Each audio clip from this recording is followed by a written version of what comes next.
So you've been in position for a number of years. We'll even go as far as, let's say, 18 months. Maybe you've been in position longer.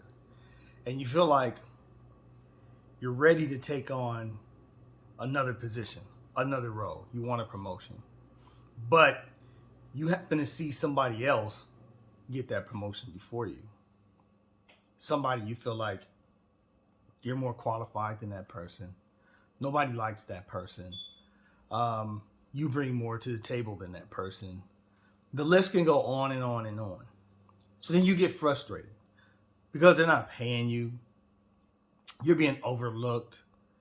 You're not a member of the clique, or you feel that they're being cliquish. You get angry, you get frustrated, things start to change. Your perceptions of the business start to change. Your perceptions of those leaders who, remember, you wanted to be promoted to, your perception of those leaders who would otherwise become your peers changes. Your relationship with your boss begins to change because you feel like you should have that position. Maybe, very well so. Maybe you should have that position. However, if you go back and you re-examine, what have you done to show that you are ready for that position? I mean, really look at it. What is it about the person who actually got the job? If you were overlooked and somebody else got the job and you weren't supposed to have the job, what is it about them that got them the job? Now, I'm not saying that things don't happen where it's just not unfair. That happens, right? But what did you do to show those leaders that border to get a board of directors, so to speak, who go to the table and speak for you, right? How did you convince them that you're ready for that position? You see, people have to see you in that position. They have to see you there. And the only way they can see you there is for you to take on responsibility. So the first thing you might think of when I say take on responsibility is, well, that would be me getting the new job. So in other words, you want them to promote you not knowing that you have the ability to do that job and just take a chance. I guess because that's what they're doing with the other person, or maybe not. Maybe there are things that went on with that other person in their path or their career that you didn't see. So what can you do? Because surely you can stay in the mindset or have the perception that everybody's against you. You can have the mindset or the perception that, you were overlooked. You might not have been overlooked. You actually might have been a finalist on paper when they sat down to determine who number 1, 2, and 3 would be for that position. And maybe they took a vote, right? Or maybe they collectively went into it knowing that, hey, you are probably capable of doing that position. But there were some question marks there. So I say find ways to demonstrate that you were capable to not only take that position to another level, but do even more with what you have. So how do you do that? So what you want to do is you want to look for different types of activities, projects, whether it's something that you're leading or something that somewhere where you're supporting a peer. Maybe you're supporting another area or another market because you're in essence the expert at this one thing, or you develop yourself to become the expert at this thing. You don't have to be the expert in everything, right? One of the things that I was really good at was establishing relationships with people who were very good. I mean, they were outstanding experts at doing stuff better than me. Okay. In this area, they were great. In that area, they were great. In that area, that person was great. In that area, that person was great. And I established amazing relationships with those individuals. However, in that relationship, they saw me as a leader, and I could have been their peer. But amongst my peer group, they saw me as the leader in that peer group. The way I approached it was not so much to step on them.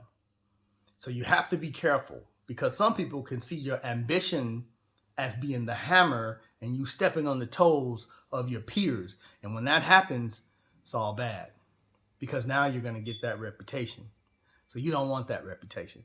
What you want is a reputation as being someone who can make stuff happen, a reputation of being someone who can develop people, a reputation as being the person that's energetic, enthusiastic, that like to fire up under their team, and their team is always firing on all cylinders.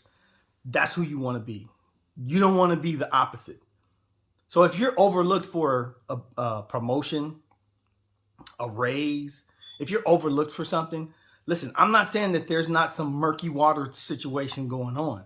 There could be, and you got to look further. However, what you always got to do is you always got to examine your position and what you're doing. What are you not doing? Are you really bringing 110 to the table, or are you leaving some in the trunk in the car out in the parking lot every time you walk through the door? If that's the case, you can't point the finger at no one else. You got to point the finger at yourself. The number one person you should be developing all the time is you. If you're not developing you, you're not developing. If you become stagnant because you're not moving, or because you're frustrated and you're upset because you were overlooked for an opportunity, clearly you didn't start with number one. Now listen, if you are banging your head to the pavement and you're doing everything you can, you're grinding, right? You're such a doer. You're a service leader. You're just providing all this service. You're helping everybody. You're doing all these things. Okay.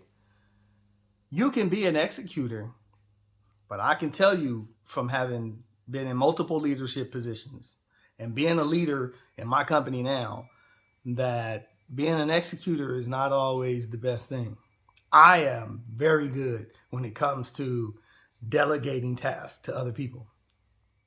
And in that process, developing them along the way to wear the leadership hat in my absence, or to step into that position very easily, smoothly, where things keep on moving like a freight train. If you don't have that, but you want to be in that position, you have to develop that. Find a coach, find a mentor, find an accountability partner. Link up with someone who could help you to process your thoughts. It's crazy. When you get frustrated, it's easy for thoughts to become distorted, right? When you start to get mad, you start to get angry, you get pissy, you get pessimistic, cynical, right? All these things. But if you have an accountability partner, you have a mentor, you have somebody who could be a soundboard, somebody who will listen, somebody who will help you process, who can see things from a different perspective, unbiasedly. They have your best interest at heart. At the same time, though, you need somebody who's going to give it to you straight. You don't want somebody who's going to sugarcoat it, lie, or sell you a fairy tale. You want somebody that's real and somebody that's raw. That's one of the things that I've always been with my teams that I've had, with the people that have worked for me. I'm very, very real. I'm very, very upfront. Okay? If you sat down with me and you got a bad review, you knew way before coming into the review that you were going to get a bad review. If you got a really great review, you knew long before we sat down on the interview, to go over your review, that you were going to get a good review, right? I leave everything on the table. At the same time, though, if you're a poor performer, I'm going to serve it up to you on a plate. Yeah, it might be tactful, very professional, might hurt a little bit. It should sting, especially if you see yourself in one area, but the rest of the company and your results don't align, okay? The rest of your business, the area that you cover, wherever you're working, your results. If you've got a pattern of being a poor performer and your leader's not saying anything, that's dangerous, because that leader could potentially be allowing you, just giving you so much rope so you can hang yourself. And if you're not paying attention, if you're oblivious to what's going on, you're going to lose in the battle. And so if you think you're frustrated over a promotion, you're going to be even more frustrated when you're being walked out the building. So, my name is Ty. And this is what I do, and I'm very good at it. I develop people. I hope you have a great day. Peace.